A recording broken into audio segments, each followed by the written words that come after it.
Hello friends, N K Prajapati classes में आपका स्वागत है। टॉपिक पढ़ेंगे राजस्थान के प्रमुख राजवंशों के बारे में, जिसमें कि सबसे पहले हम पढ़ेंगे राजपूतों की उत्पत्ति के प्रमुख सिद्धांतों के बारे में, जिसमें कि सबसे पहला सिद्धांत अग्निकुंड से, दूसरा विदेशियों से, तीसरा ब्राह्मणों से, चौथा सामाजिक व आर्थिक प्रक्रिया की उपज, पांचवा मिश्रित जाति, छठा है सूर्य व चंद्र, उसके बाद में पढ़ेंगे वैदिक कार्यों की संतान। तो ये जो सिद्धांत है, सबसे पहला जो सिद्धांत की बात करें तो अग्निकुंड से उत्पत्ति का सिद्धांत, एक सिद्धांत दिया था। अग्निकुंड से उत्पत्ति का जो सिद्धांत दिया था, चंद्र बरदाई ने अपने ग्रंथ पृथ्वीराज रासों में इस मत का क्या किया, प्रतिपादन किया था। और इसमें बताया गया है कि वशिष्ठ मुनि ने, कौन से मुनि, वशिष्ठ मुनि ने आबू पर्वत पर, कहाँ पर, आबू पर्वत पर अग्निकुंड से निम्नलिखित 4 राजपूत जातियों की क्या की, उत्पत्ति की, जिसमें कि सबसे पहले गुर्जर प्रत्यार वंश, परमार वंश, चालुक्य जिसे सोलंकी वंश और चौहान जिसको चाहमान वंश कहा गया। उसके बाद में इस मत का जो समर्थन किया था, इस मत को समर्थन करने वाले सबसे पहले महोन्नत नैन्सी,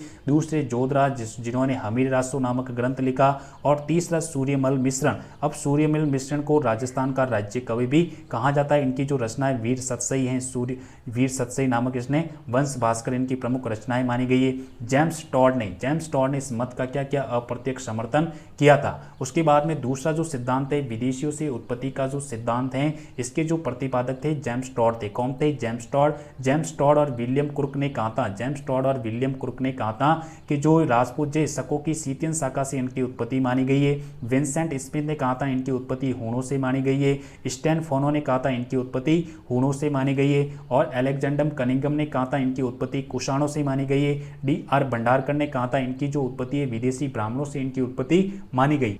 उसके बाद में ईश्वरी सिंह ने कहा था कि इनकी जो उत्पत्ति है विदेशी से इनकी उत्पत्ति मानी गई है। तीसरा सिद्धांत की बात करें तो ब्राह्मणों से उत्पत्ति का जो सिद्धांत है, ये ब्राह्मणों से उत्पत्ति का जो सिद्धांत है, ये जो सिद्धांत है कुंभलगढ़ प्रशस्ति, आहड़ अभिलेख और कुंभा द्वारा रचित रसिक प्रिया में गोहिल वंश की जो उत्पत्ति है ब्राह्मणों से बताई गई है। रसिक प्रिया में कुंभा ने नागर ब्राह्मणों से गोहिल वंश की उत्पत्ति का उल्लेख किया गया है। उसके बाद में घटियाला शिलालेख के अनुसार प्रत्यार वंश का जो संस्थापक था, कौन था? हरिश्चंद्र ब्राह्मण था। ये भी चीज अपन को याद रखनी है। उसके बाद में बिजोलिया अभिलेख 1170 ईस्वी का, इस अभिलेख के अनुसार चौहानों को वत्स गोत्रीय ब्राह्मणों की संतान भी बताया गया। चौहानों को वत्स गोत्रीय ब्राह्मणों की संतान बताया गया। आधुनिक इतिहासकार D.R. भंडारकर और गोपीनाथ शर्मा ने भी इस मत का क्या किया, समर्थन किया। उसके बाद में आगे वाला जो सिद्धांत है सूर्यवंशी व चंद्रवंशी से उत्पत्ति का सिद्धांत की बात करें तो इसमें 2 जातियों का योगदान है। सबसे पहले चारण जाति और दूसरी भाट जाति का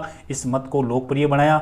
अग्नि पुराण और हर्षनाथ अभिलेख जो कि 10वीं शताब्दी का में इस मत का उल्लेख किया गया। आधुनिक इतिहासकार डॉक्टर दशरथ शर्मा और जगदीश सिंह गहलोत ने इस मत का क्या करते, समर्थन करते हैं। बात करें कि जो राजपूत जो वंश है, राजपूत वंश जो है 6वीं से 12वीं सदी के बीच में इसका उल्लेख मिलता है। 750 ईस्वी से 1200 ईस्वी के मध्य जो वंश था वो राजपूत वंश। उसके बाद में जो आगे वाला सिद्धांत है सामाजिक व आर्थिक प्रक्रिया की उपज का जो सिद्धांत है, इसके जो प्रतिपादक थे ब्रजदुलाल उपाध्याय। उसके बाद में मिश्रित जाति की सिद्धांत की बात करें तो इसके जो प्रतिपादक D.P. चट्टोपाध्याय और विशुद्धिनंद पाठक। उसके बाद में आगे वाला जो सिद्धांत है प्राचीन आर्यों की संतान के जो प्रतिपादक थे CV वेद्य और G.S. ऊजा। इसके जो समर्थन करता थे doctor Ramachandran, doctor Pushalkar, doctor Shridhar Wakankar और डॉक्टर लक्ष्मण स्वरूप। इन्होंने कहा था कि जो राजपूत जो थे प्राचीन आर्यों की क्या थे, संतान थी। तो ये हमारा टॉपिक था राजपूतों की उत्पत्ति के प्रमुख सिद्धांतों के बारे में। Thank you.